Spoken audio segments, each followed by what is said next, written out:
नमस्कार साथियों। Ayush competition classes में आप सबका स्वागत है। हमारी ऑनलाइन लाइव क्लास करने के लिए और साथ में रिकॉर्डेड वीडियो देखने के लिए, साथ ही लाइव टेस्ट सीरीज देने के लिए आप हमारा मोबाइल ऐप आयुष 2.0 डाउनलोड कर सकते हैं। हमारी लाइव टेस्ट सीरीज और इन वीडियो लेक्चर्स या क्लासेस के लिए आप पूरे उत्तराखंड में कहीं से भी जुड़ सकते हैं। इसमें उत्तराखंड पीसीएस और ग्रुप सी एग्जाम की विषय में विस्तृत से जानकारी है। टू द पॉइंट ऑनलाइन हमारा ये जो क्रैश कोर्स है, ये उत्तराखंड पीसीएस, समीक्षा अधिकारी, नायब तहसीलदार, लेखपाल, पटवारी, मंदिर रक्षक, स्नातक स्तर, उत्तराखंड एसआई सहित अन्य उत्तराखंड राज्य आधारित प्रतियोगी परीक्षाओं के लिए महत्वपूर्ण है। आज इस वीडियो में हम पढ़ने वाले हैं उत्तराखंड में चंदों का प्रशासन। तो बीडी पांडे के द्वारा चंदों की जो शासन व्यवस्था है, इसको पंचायती राज के समान माना गया है। इस पर जो चंदों की शासन व्यवस्था है, इस पर इनसे पहले उत्तराखंड में कुमाऊं पर शासन करने वाले कत्यूरी वंश, गढ़वाल के पवार वंश, तिब्बत मुगल दरबार और डोटी नेपाल राज्य का भी साफ साफ प्रभाव दिखाई देता है। चंदों के समय जो प्रशासनिक नाम मिलते हैं वह उनमें मुख्यतः दिल्ली के मुस्लिम शासकों के द्वारा प्रचलित नामों की ही वह नकल है। राजा की उस समय जो उपाधि थी वह थी रजबार, सामंत या सार्वभौम राजा या अधिपति राजा, धीराज राजा, धीराज महाराजा। तो ये सब उस समय राजा की उपाधियां मिलती हैं। कत्यूरियों के समय में राजकुमार अपने लिए रजबार शब्द का प्रयोग करते थे, लेकिन चंद राजकुमारों के नाम के आगे जो उपाधियां लगी हैं वो हैं महाराज कुमार या कुंवर गोसाई। चंदों के शासनादेश नेपाली मिश्रित कुमाऊनी भाषा में है। यह उस समय की जन भाषा भी है। प्रारंभिक चंद राजाओं के ताम्रपत्रों में जो भूमिदान संबंधी अभिलेख या उल्लेख मिलते हैं वो संस्कृत श्लोकों का भी उसमें उल्लेख है। संस्कृत में भी वो अभिलेख प्राप्त हैं। इन अभिलेखों में कृष्ण शब्द के बाद सही और कटार की मूठ का चित्र बनाया गया है। तो माना गया है कि ये जो कटार की मूठ है यह चंदों का राजकीय चिन्ह रहा होगा। इन ताम्रपत्रों के लेखकों को जोशी या जोशी कहा जाता था और इनमें उत्कीर्णक का कार्य करने वाले व्यक्ति थे सुधार अथवा सुनार। तो जो ये ताम्रपत्र हुआ करते थे, ताम्रपत्र में लेखन का कार्य जोशी का है, उत्कीर्णक है सुधार या सुनार, और इन ताम्रपत्रों को बनाने वाले व्यक्ति टमटा या टोमटा थे। राजा भारती चंद के खेती खान ताम्रपत्र में लेखक के लिए विप्र पुरोहित शब्द का प्रयोग किया गया है, जबकि उनके ही एक अन्य अभिलेख में लेखक को जैतू साहू कह के भी संबोधित किया गया है। इसी प्रकार राजा ज्ञानचंद के गोपसा ताम्रपत्र में उत्कीर्णक के लिए लिखित इंद पथाकरेण शब्द का प्रयोग किया गया है। चंदों के ताम्रपत्रों में कत्यूरी राजाओं की तरह उनकी जो वंशावली है वह वंशावली प्राप्त नहीं होती। तो चंदों में सबसे प्रमुख जो प्रशासन की धुरी है वह राजा है। तो राजा प्रशासन की धुरी है, प्रधान न्यायाधीश है, युद्ध के समय सर्वोच्च सेनापति है। इसके अतिरिक्त संपूर्ण भूमि या संपदा का जो वास्तविक मालिक होता था वह राजा था। राजा गूंठ, संकल्प या विष्णु प्रीति या रौत के रूप में भूमिदान दिया करता था। तो हम देख चुके हैं रौत का मतलब है कि युद्ध के समय वीरता का प्रदर्शन करने वाले व्यक्तियों को या उनके परिवार, उनकी मृत्यु के बाद उनके परिवार के व्यक्तियों को जो भूमिदान दिया जाता है। गूंठ या संकल्प जो मंदिरों के लिए राजा के द्वारा भूमिदान दिया जाता था। चंद राजाओं के द्वारा जो उपाधि धारण की गई वह देव विरुद्ध या देव उपाधि धारण की गई। तो इसका अर्थ यह लगाया गया है कि राजा स्वयं को पृथ्वी पर देव प्रतिनिधि माना करते थे। कई राजाओं ने अपने आप को विष्णु का अवतार भी माना है और मंत्रिमंडल में राजा के द्वारा विभिन्न पद निर्धारित किए जाते थे। तो ये जो भी राज दरबार के पद हैं ये सभी राजा के अधीन हुआ करते थे। राजा का मुख्य कार्य था शांति काल में राज दरबार में बैठकर प्रजा का कार्य करना, प्रजा जनहित के कार्य वगैरह करना, और इन कार्यों के लिए राजा अपने सभासदों की मदद लिया करता था। दूसरा कार्य था युद्ध के समय। इस युद्ध के समय में राजा स्वयं युद्ध का नेतृत्व किया करता था और उसके साथ युवराज, मंत्री, बख्शी यानी सेनापति, वैद्य और गुप्तचर आदि भी जाया करते थे। तो युद्ध के समय जो सर्वोच्च सेनापति है वह राजा है। मुगल कालीन या सल्तनत कालीन जो सुल्तान हैं और मुगल कालीन बादशाह हैं उनमें जो 4 व्यसन पाए जाते थे वह है आखेट, मद्यपान, युद्ध क्रीड़ा और मल्ल युद्ध। तो ये चारों व्यसन चंद राजाओं में भी पाए गए हैं। राजा के महल को उस समय चौमहल कहा जाता था और राजा की राजधानी के लिए जो शब्द प्रयोग हुए हैं वो हैं पुंगा, रसजबुंगा, राजपुर और राजधाई। प्रारंभ में चंदों का क्षेत्र बहुत जो क्षेत्रफल है या राज्य है बहुत कम क्षेत्रफल पर फैला हुआ था, केवल काली नदी और उसके आसपास का क्षेत्र था। बाद में चंद राजाओं ने अपनी योग्यता और युद्ध कौशल के दम पर अपने क्षेत्र को बढ़ाया और यह उनका क्षेत्र बढ़कर माल क्षेत्र यानी जो आज का तराई और भावर का क्षेत्र है, सोर यानी पिथौरागढ़, सीरा यानी डीडी हाट, दारमा जोहार यानी मुंशारी वाला क्षेत्र, व्यास, चौदास, गंगोली, मणकोट, अल्मोड़ा, रुद्रपुर, बाजपुर, डोटी यानी नेपाल की जो ग्रीष्मकालीन और शीतकालीन राजधानी है, वहां तक इन्होंने विजय प्राप्त करके उतने क्षेत्र को अपने आधिपत्य में कर लिया था। और पंवार राजाओं के ऊपर भी इनके ऊपर आक्रमण करके श्रीनगर तक के क्षेत्र को विजित किया गया। तो राजा की सहायता करने वाला जो प्रमुख व्यक्ति था, राजा के बाद दूसरे नंबर का अधिकारी कह सकते हैं, वो है युवराज। युवराज का जो मुख्य कार्य था वो था राजा को राजकार्यों में सहायता देना। राजा की जो युवराज है, मुख्यतः जो बड़ा बेटा था वही युवराज के पद पर रहा करता था, तो उनकी उपाधि कुंवर और गुसाई होती थी। राजा के द्वारा जो भूमिदान किया जाता था यानी रौत का जो पहला गवाह था वह युवराज था। यह राजा के बाद सेना का सर्वोच्च सेनापति हुआ करता था। एक अन्य पद मिलता है युवराज मंत्री। इनका कार्य था राजकाज में युवराज को सहायता देने के लिए यह पद सृजित किया गया था। युवराज मंत्री ये सभी ब्राह्मण होते थे और चंद राज दरबार में जो भी षड्यंत्र, विभाजन या अशांति हुआ करती थी, उनके जन्मदाता भी यही युवराज मंत्री माने गए हैं। इसके बाद आता है मंत्री या मंत्री परिषद। तो चंद राज दरबार में परामर्शदाताओं का एक समूह था जिसको मेहरा और जिस पर मेहरा और फर्त्याल जाति का प्रभुत्व था, और लेकिन राजा इनकी सलाह मानने के लिए बाध्य नहीं था। तो अगर हम इन मंत्री परिषद को देखा गया को विस्तार से देखें तो जो बीडी पांडे हैं उनके अनुसार जो राजा सोमचंद हैं उनके द्वारा 4 बूढ़ों को स्थापित किया गया था। ये 4 बूढ़े 4 आल से थे। ये आल हैं इनकी कार्की,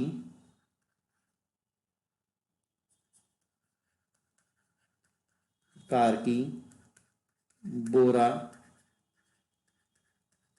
तड़ागी और चौधरी।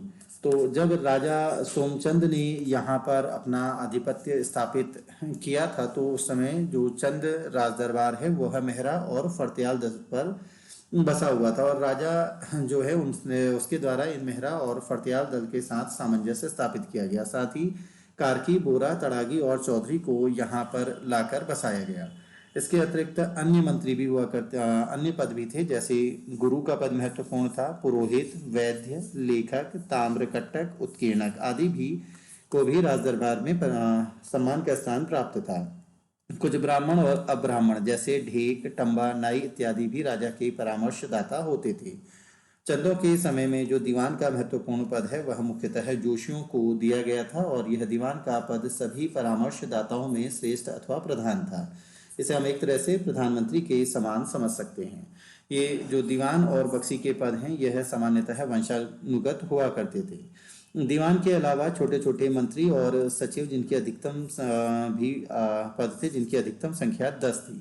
इन सभी लोगों को वेतन के रूप में भूमि दी जाती थी। चंदों के समय जो अन्य पद मिल रहे हैं वो हैं पुरोहित, गुरु, ज्योतिष, बख्शी, भंडारी, प्रहरी, सेजियाली। सेजियाली ये राजा की निजी वस्तुओं का संरक्षक था। चौधरी, सुधार और बेस्ट ये सभी छोटे छोटे सचिव या छोटे मंत्री थे। ये जो हमने 10 सचिव देखे थे। ताम्रपत्र तैयार करने वाले व्यक्ति को टमटा या तमोटा कहा जाता था। साथ ही राजा की जमीन जोतने वाले हलवाले भी इसी श्रेणी में आते थे। इन सभी को काम के बदले जमीन दी जाती थी।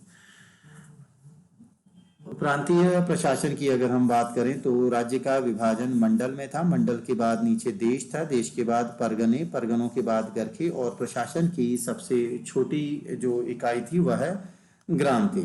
तो मंडल 2 प्रकार के चंदों के समय मंडल मिलते हैं। पहले प्रकार के मंडल जिसमें सामंतों के द्वारा शासन स्थापित किया गया है। तो चंद राजा जिस भी अपने शत्रु राजा को पराजित करते उसको अपना अधीनस्थ सामंत बना देते। जैसे राजा भारती चंद ने सूर यानी पिथौरागढ़ के बम राजाओं को परास्त करके उन्हें अपना अधीनस्थ सामंत बनाया था।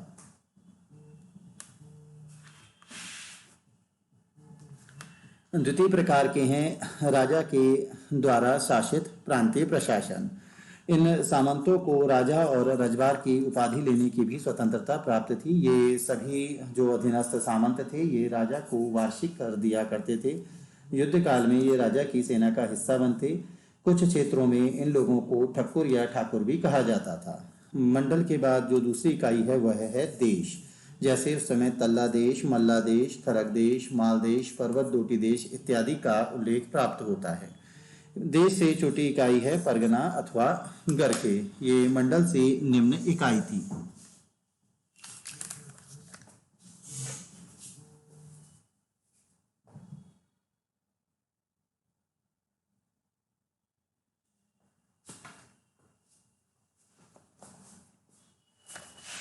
परगना और गरखी ये मंडल से छोटी इकाई का हुआ करती थी। ये भी दो प्रकार के परगने उस समय मिलते हैं।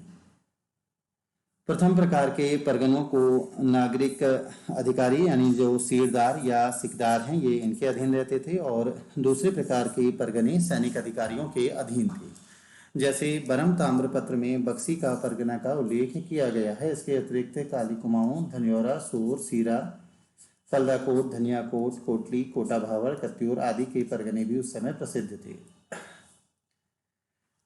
मालदेश यानी तराई क्षेत्र में बक्सी, छिंदवा, किलपुरी, माल, बुक्साड़ आदि के परगने का साक्ष्य प्राप्त होता है। मुगलों के समान चंदों ने बख्शियों की भी नियुक्ति की थी। ये नियुक्ति माल यानी तराई भावर के क्षेत्रों में की गई थी, क्योंकि इन क्षेत्रों में बाह्य आक्रमणों का लगातार खतरा बना रहता था।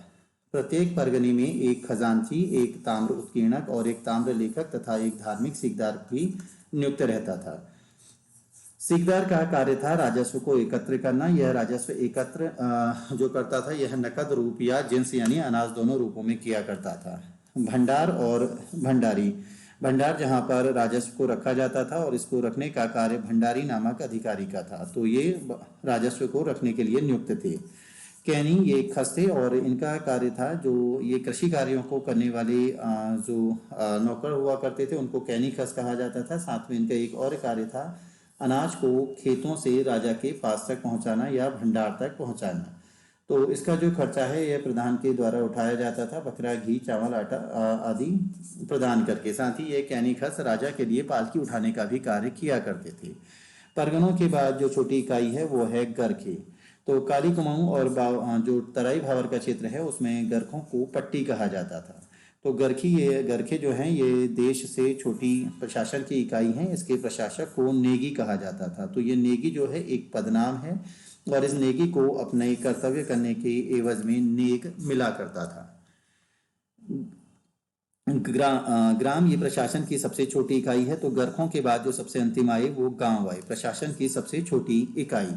यहाँ पर जो प्रशासन है वो सयाना या बूढ़ा के द्वारा चलाया जाता था। तो सयाना या बूढ़ा क्या है? गांव के प्रशासक हैं। यह एक प्रकार से गांव में न्यायाधीश का कार्य भी किया करता था। इसे इसके कर्तव्यों के रूप में अनाज के रूप में दस्तूर मिलता था। यह प्रधानों के माध्यम से माल गुजारी वसूल करता। जिस स्थान साथ में ये न्यायाधीश का कार्य भी कर रहा है, तो जिस स्थान पर ये न्यायाधीश का कार्य किया करता था उस स्थान को बूढ़ा चौड़ा कहा करते थे, यानी जहाँ पर सयाना या बूढ़े की पंचायत लगती है। दारमा, जोहार और काली कुमाऊं में गांव के मुखिया को बूढ़ा कहा जाता था, जबकि पाली परगने और सल्ट क्षेत्र में इसी पद के लिए सयाना पद उल्लेख था। थोकदार यह सयाना या बूढ़े से छोटा पद हुआ करता था। इसी प्रकार गांव में दो अन्य पद भी मिलते हैं, कोटाल और प्रहरी। तो ये दोनों ही प्रधान के अधीन थे, कोटाल और प्रहरी। इस कोटल या कोटाल का कार्य था लगान का लेखा जोखा रखना और प्रहरी का कार्य था गांव की चौकीदारी करना, सुरक्षा करना। साथ ही यह गांव में डाकिये का भी कार्य किया करता था। इसके द्वारा भोज राजस्व जो कि उस समय उपज का छठवां भाग था, जिसको गल्ला छाहड़ा कहते थे, यह भी वसूल करने का कार्य प्रहरी का होता था। उस समय पाली जो परगना है, पाली में 4 सयाने थे, जिसमें 2 मनरार, 1 बिस्ट और 1 बंगारी था। इसी प्रकार काली कुमाऊं में भी 4 सयाने थे। ये हैं कार्की, बोरा, तड़ागी और चौधरी। लेकिन वहां पर मेहरा और फरत्याल दल होने के कारण जो कुल सयाने हैं उनकी संख्या 8 हो गई थी। और इसी प्रकार इनकी 4 आल भी बनाई गई, जैसे कार्की आल, बोरा आल, तड़ागी आल और चौधरी आल। कमीन इसका कार्य था राजा को भेंट, बेगार और बर्दाश्त देना और यह वेतन प्राप्त किया करता था। प्रधान हम पढ़ चुके हैं, प्रत्येक गांव में था जो कि मालगुजारी वसूल करता था, साथ में पुलिस का कार्य या चौकीदारी भी किया करता था। ये जो गांव के सयाने, बूढ़े और थोकदार हैं, ये अपने गांव को बेच सकते थे। मनराल जो ये सयाना है, इसको नकारे और निशान रखने का भी हक था।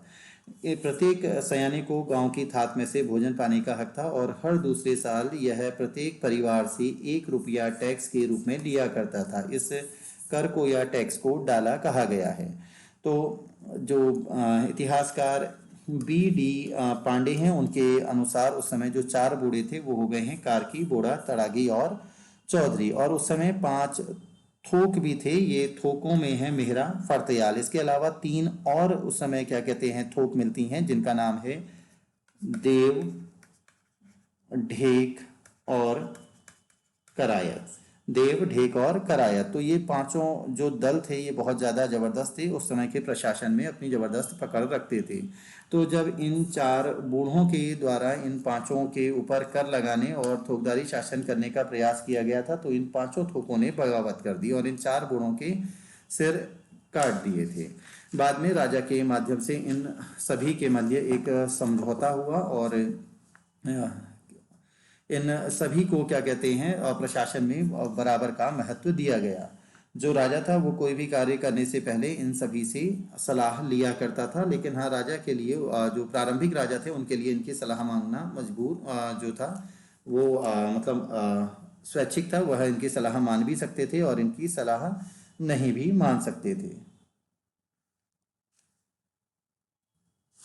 चंदों का न्याय प्रशासन की बात करें तो राजा सर्वोच्च न्यायाधीश हुआ करता था। वह देशद्रोही, राजविरोधी या उपद्रवियों को फांसी की सजा सुनाता। उस चंदों के समय भी न्याय करने में अमानवीय और निरंकुशता के अनेक उदाहरण देखने को मिलते हैं। ग्राम स्तर पर हम पढ़ चुके हैं जो सामान्य विभाग हैं वह गांव में बूढ़ा या सयाने के द्वारा देखे जाते थे। पंचायत का निर्णय सर्वमान्य होता था। अपवाद स्वरूप ही जो मामले हैं वो राज दरबार तक पहुंचते थे। चंदों के समय में जो फांसी है वो ऊंची पहाड़ों पर दी जाती थी, जिनको शूली का डांडा कहा जाता था। न्योवली और विस्ताली चंदों के समय की कचहरियां हैं, जबकि पंच नवीसी या चारथान ये चंदों के समय के न्यायालय का नाम है। डंडे, यह कुछ इतिहासकारों के अनुसार यह दंड देने वाले अधिकारी का नाम है, जबकि डंडे को कुछ लोग राजा की पालकी उठाने वाला भी कुछ इतिहासकार मानते हैं। सीराकोट उस चंदों के समय का ख्यात कारागार था, जिसमें उस समय के अपराधियों को रखा जाता था। राजा दीपचंद और उसके 2 बेटों को भी बंदी बनाकर सीराकोट के जेल में रखा गया था। हत्या के आरोप के लिए ब्राह्मण और राजपूत दोनों के लिए अलग अलग आर्थिक दंड निर्धारित किए गए हैं। अगर ब्राह्मण किसी की हत्या करता तो उसको राज्य निकाला दिया जाता था। राजद्रोह और गो हत्या के लिए प्राणदंड का प्रावधान था। चोरी करने पर चोर के हाथ और नाक काट दिए जाते। उस समय पत्नी और संतान निजी संपत्ति थी। कारागार में बंदी अपने स्थान पर अपने किसी परिजन को भी रख सकता था। छोटे छोटे अपराधों के लिए अर्थदंड दिया जाता था। बड़े अपराधों के लिए कारागार, फांसी या जीवित ही उस व्यक्ति को बोरे में भरकर बोरे को बांधकर नदी में बहा दिया जाता। गुप्तचर व्यवस्था, तो चंदों को लगातार गढ़वाल, डोटी यानी नेपाल और मैदान यानी मुगलों और सल्तनत की ओर से आक्रमण का भय था, इसलिए उनके द्वारा गुप्तचर प्रणाली विकसित की गई थी। साथ ही चंदों के समय में लगातार बाह्य और आंतरिक अशांति की भी आशंका थी। बरम ताम्रपत्र में कहा गया है कि बधानगढ़ आक्रमण के समय वीरेश्वर जोशी वैद्यकुड़िया के द्वारा गुप्तचरी की गई थी। गुप्तचरी वेश्याओं, परिव्राजक वैद्यों और गढ़वाल में फिकवाल यानी भिकमंगों के माध्यम से भी की गई। इसके गुप्तचरी के लिए रानीवास में महिलाओं और दासियों की नियुक्ति की जाती थी। सामाजिक जीवन, चंद राजा स्वयं को जो चंद राजा हैं वो खुद को चंद्र के वंशज मानते थे। उस समय चातुर्वर्ण व्यवस्था का उल्लेख नहीं मिलता है। उत्तराखंड की जो अधिकांश जातियां हैं वो बंगाल, बिहार, कन्नौज या राजस्थान से आई हुई हैं। जैसे उदाहरण स्वरूप जो कोश्यारी राजपूत हैं वह कोश्या नदी बंगाल से उत्तराखंड में आए। इसी प्रकार कापड़ी नामक ब्राह्मण भी बंगाल से आए हुए हैं। चंदों से पूर्व जो कत्यूरियों के द्वारा यहाँ पर शासन किया गया था वह भी राजस्थान से आए हैं। और चंदों का पहला जो राजा है सोमचंद, वह भी कुछ इतिहासकारों के अनुसार झूंसी से और कुछ के अनुसार झांसी से उत्तराखंड आया। तमिल क्षेत्र के लोगों के भी यहाँ पर आकर बसने के प्रमाण मिले हैं, क्योंकि यहाँ भूमि की माप और अनाज की माप के लिए जो नाली शब्द प्रयोग होता है उसका उल्लेख तमिल साहित्य में प्राप्त होता है। विज्ञान एंथ्रोपोलॉजी से ज्ञात होता है कि यहाँ उत्तराखंड में 3 प्रकार की प्रजाति के मानव निवास करते हैं। पहला, आर्य जाति के मानव जिनके बाल नरम हैं, कपाल लंबा, मुख और नाक लंबी, शरीर और सिर लंबा होता है। दूसरी, यहाँ पर भूमध्य सागरी प्रजाति के लोग पाए जाते हैं, यानी मंगोल प्रजाति के, जिनका सिर गोल, कपाल चौड़ा, बाल कठोर, शरीर गठीला और छोटा होता है। तीसरी प्रजाति है इसमें मिश्रित प्रजाति। राजा सोमचंद के आगमन के समय यहाँ पर खस, नाग, भेद और चांडाल 2 भागों में ये लोग विभक्त थे, जिनका नेतृत्व मेहरा और फर्त्याल दल कर रहे थे। तो राजा सोमचंद के द्वारा मेहरा और फर्त्यालों को मंत्री और सेनापति नियुक्त किया गया। ये मेहरा कटोलगढ़ के निवासी थे, जबकि फर्त्याल सुई के किले के निकट डुंगरी नामक गांव के रहने वाले थे। तो इनमें संतुलन स्थापित करने के लिए फर्त्याल दल में राजा स्वयं शामिल हो गया और मेहरा दल में उसने राजकुमारों को शामिल किया। दोनों ही दलों को समान दर्जा दिया गया और दोनों के लिए अलग अलग किले बनवाए गए। राजा सोमचंद के द्वारा यहाँ पर 4 किलेगार भी, यानी 4 बोड़ा भी नियुक्त किए गए, कार्की, बोड़ा, तरागी और चौधरी। तो ये सभी लोग यहाँ पर नेपाल से आए थे तथा जिन किलों में यह लोग रहते थे उन किलों को 4 आल या चाराल कहा गया है। इसके अतिरिक्त यहाँ पर अन्य भी कई जातियाँ पाई गई हैं, जैसे पनेरू, फुलेरिया, खरबोला और मठपाल।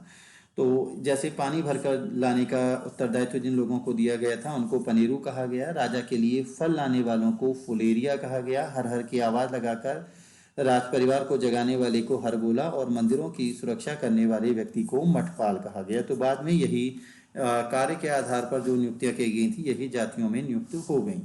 यहाँ के मूल निवासियों में खस, नाग, किरात, आर्य अथवा भूमध्य सागरी प्रजाति के अनुलोम प्रतिलोम विवाह के परिणाम स्वरूप उत्पन्न लोग भी यहाँ पर पाए जाते हैं।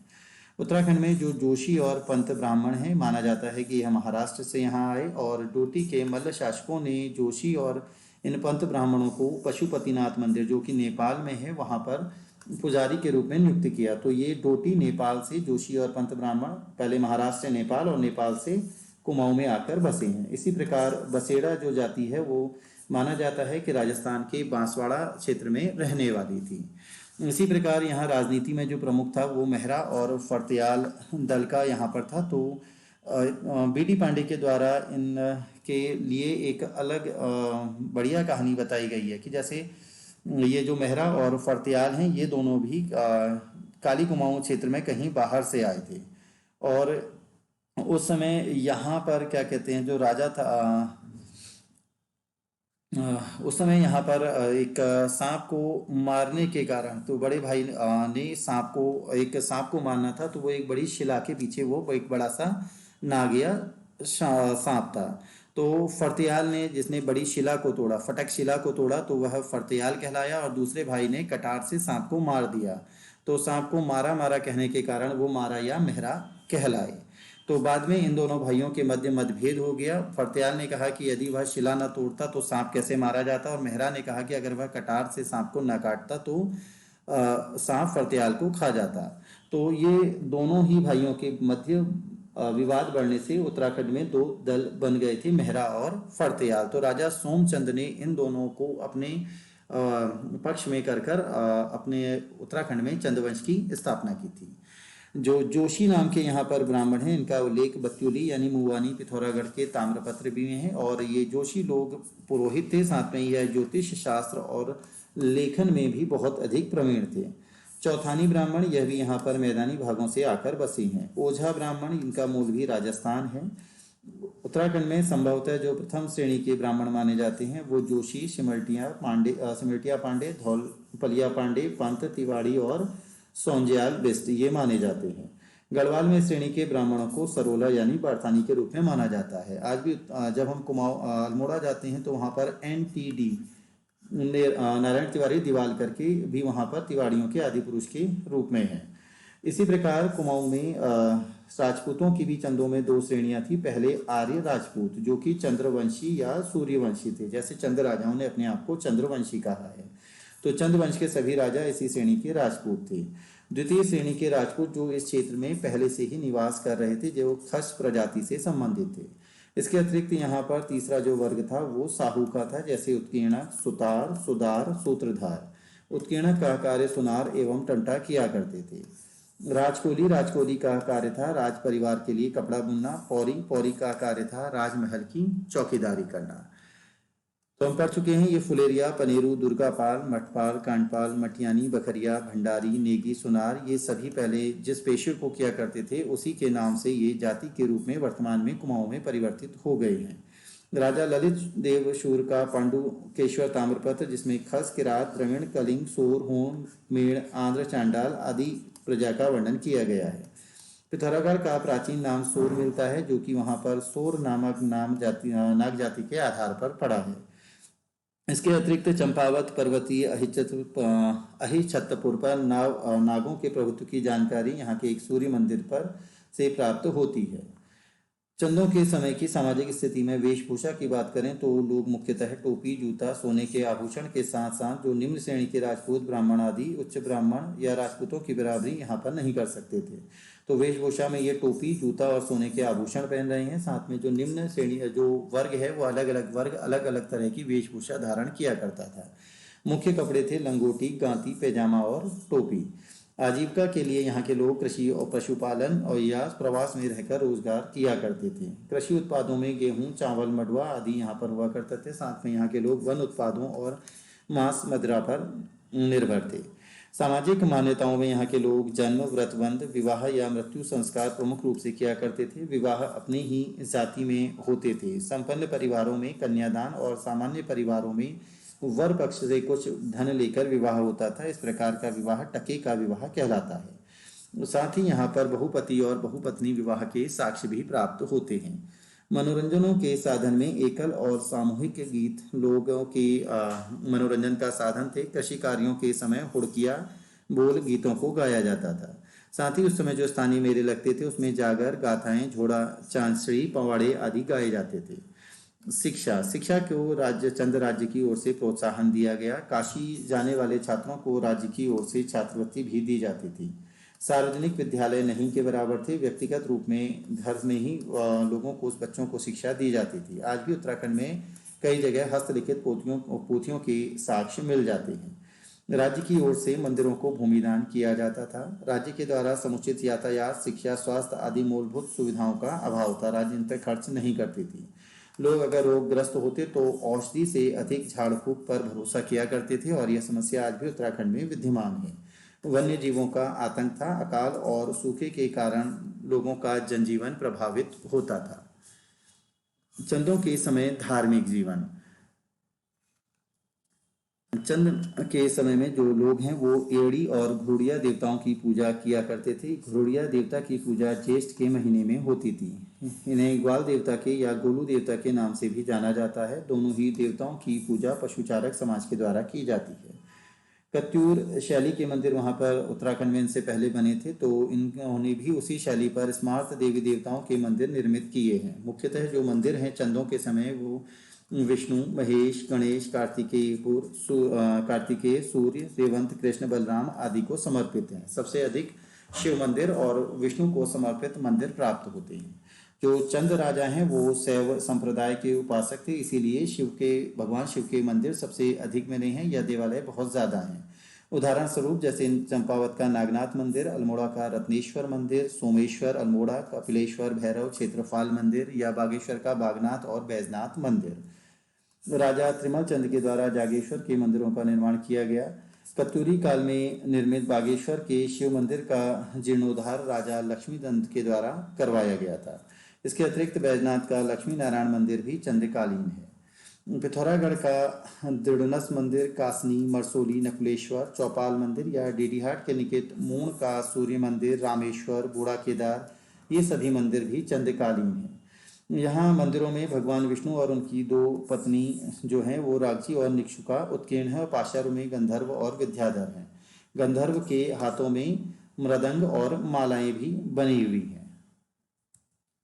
मूण का सूर्य मंदिर ये काफी इंपॉर्टेंट है। इसमें सूर्य की अति सुंदर प्रतिमा है जिस पर कालव्रज लेप चढ़ा हुआ है। इसकी बनावट विष्णु धर्मोत्तर पुराण या अशुमद भेदागम में उल्लिखित विशेषताओं से युक्त है। भगवान सूर्य के सिर पर किरीट धारण किए हुए, यहाँ पर जो है कि सिर पर किरीट धारण किए हुए सूर्यदेव 7 घोड़ों पर सवार हैं और उनको भगवान सूर्य का सारथी अरुण हाँक रहा है। इस प्रतिमा में सूर्यदेव के दोनों ओर उनकी पत्नियां छाया और सुरवचा बनी हुई हैं, उत्कीर्ण की गई हैं। मंदिर के निकट एक जलकुंड के भी साक्ष्य मिले हैं। इसी के पास में एक हथिया देवाल है। यह इसकी खास बात यह है कि यह एलोरा के कैलाश मंदिर के समान एक हथिया देवाल बना है। देवाल की ऊंचाई 8 फुट है, जिसके पश्चिम में एक मंडल भी है।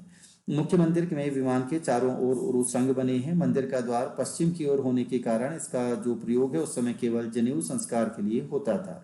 यहीं पर रामगंगा नदी के तट पर राजा रुद्रचंद्र के द्वारा निर्मित एक भव्य शिव मंदिर भी है, जहां पर प्रत्येक वर्ष वैशाख पूर्णिमा को मेला लगता है। मारसोली और कासनी, यहाँ पर 5-5 मंदिर पंचायतन शैली में बने हुए हैं। यहीं पर नकुलेश्वर मंदिर में 35-36 मूर्तियां पाई गई हैं, जिनमें लाल बलुए पत्थर पर वासुदेव की द्विभुजी मूर्ति प्रसिद्ध है। मारसोली के लक्ष्मी नारायण मंदिर में भगवान विष्णु की बाई जांघा पर देवी सरस्वती को विराजमान दिखाया गया है। विष्णु के दशावतारों के चित्र मिलते हैं। गजव्याल, सिंहव्याल या कार्तिकेय के चित्र इन मंदिरों में मिले हैं। दुर्गा, जो देवी दुर्गा हैं, वो राक्षस का वध करती हुई यानी महिषासुर मर्दिनी का चित्र प्राप्त होता है। परशुराम के अवतार, हयग्रीव, रेवंत या कल्कि अवतारों का भी चित्र इन मंदिरों में मिला है।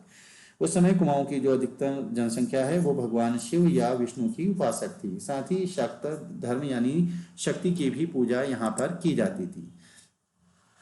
हर गांव का अपना एक ग्राम देवता होता था, जैसा वर्तमान में भी होता है। प्रत्येक परिवार और गांव के अपने देवता होते हैं। उस समय गोलू देवता, हर, सेम, कलसिंह, लाटू देवता, गंगनाथ या नंदा देवी प्रमुख देवी देवता थे और वर्तमान में भी यह उत्तराखंड के प्रमुख देवी देवता हैं। ये माना जाता है कि गंगनाथ, फकीर, गोपीचंद या अधिकांश जो ये देवी देवता हैं यह नेपाल से भारत आए हैं। नेवारी और खशकुरी भाषा का प्रभाव कुमाऊनी बोली में देखने को मिलता है। इसके अतिरिक्त जो नेपाल के रीति रिवाज जैसे हिल यात्रा, आठू, देव यात्रा, घुरिया, उल्गा आदि का प्रभाव भी उत्तराखंड में देखने को मिलता है। सीरा क्षेत्र के प्रमुख रौत देवता का मूल भी नेपाल माना जाता है। उत्तराखंड में पूजे जाने वाले अन्य देवता जैसे कलसिन, कटारमल, भूमिया, सैम या एड़ी देवता, इन सभी का मूल भी नेपाल माना जाता है। घास के लिए डोके की प्रथा, पीठ में बोझ रखना या कपाल में नाक से लेकर ऊपर माथे तक पूरा एक लंबा सा रोली या पिठिया लगाना, मुर्दे को बांधकर जल्दी जल्दी घाट ले जाना, ये सब प्रथाएं भी नेपाल से भारत में आई, कुमाऊं में आई हैं। राजा सोमचंद के समय खस, नाग, भेद और चांडाल ये सब 2 भागों में थे। तो हम ये पढ़ चुके हैं कि ये मेहरा और फरतेयाल थे। राजा सोमचंद ने यहाँ पर कार्की, बोड़ा, तरागी और चौधरी को भी नियुक्त किया। ये सभी भी यहाँ पर नेपाल से ही आए थे। जिन किलों में ये रह रहे हैं वो चाराल या चराल हैं। इसके अतिरिक्त पनेरू, फुलेरिया, हरबोला, मटपाल, इनके विषय में भी हम पढ़ चुके हैं। कुमाऊं में बौद्ध धर्म का प्रभाव तो थलकोट, बलकोट गांव से स्नातक मुद्रा में और नौले में भगवान बुद्ध की साल भंजिका मुद्रा में एक प्रतिमा प्राप्त हुई है। इसी प्रकार अस्कोट के पास सिंगाली में बौद्ध मठ के साक्षात भी प्राप्त होते हैं। मंदिरों को मठ या मोड़ा कहने की प्रथा भी बौद्धों के समय शुरू हुई थी। बौद्ध धर्म के वज्रयान, चक्रयान या मंत्रयान संप्रदाय के लक्षण आज भी हिंदू धर्म के गोरखपंथी संप्रदाय में देखने को मिलते हैं। नकुलेश्वर मंदिर के पास से भगवान बुद्ध की एक भूमि स्पर्श मुद्रा में उत्कीर्ण मूर्ति प्राप्त हुई है और इस भूमि स्पर्श मुद्रा को बौद्ध धर्म में मार विजय के नाम से जाना जाता है। जैन धर्म के आगमन के इस क्षेत्र में कोई भी स्पष्ट संकेत नहीं मिले हैं, फिर भी थोड़ा बहुत यहाँ 8वीं शताब्दी में जैन धर्म के लोग यहाँ पर आकर बसने लगे थे। इसी के साथ हमारा आज का टॉपिक समाप्त होता है। धन्यवाद।